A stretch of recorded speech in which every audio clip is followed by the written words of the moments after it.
This is through Dale Beatty's lens. So just put it on with me for a minute.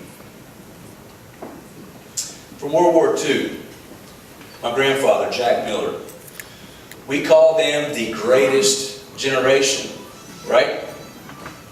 And why do we think that is? Because they assembled massive amounts of men and materials and airplanes and bombs and bullets and took it to the Axis powers?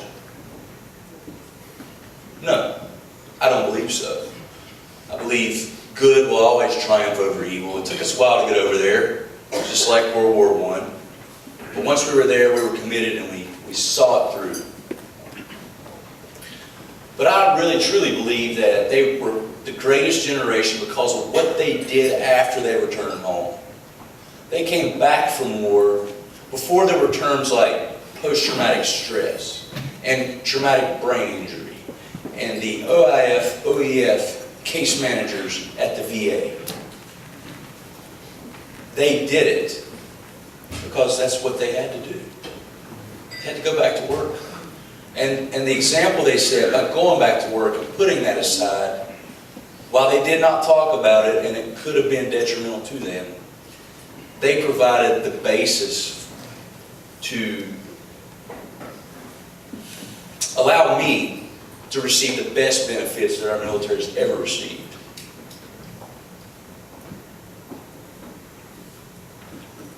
The Korean veteran, Tom Porter, I often asked him about Korea and how it was.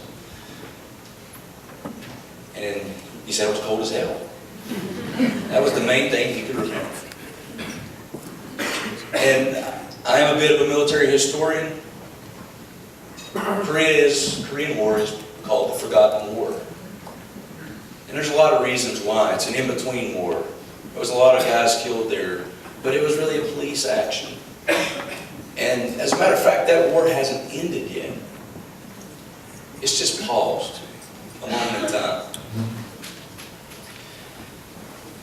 So, I just find that interesting how we could pause a war and draw one line in the sand and we'll look at you from this side, we'll look at you from that side. Then I think about Kevin Smith, our Vietnam era veterans.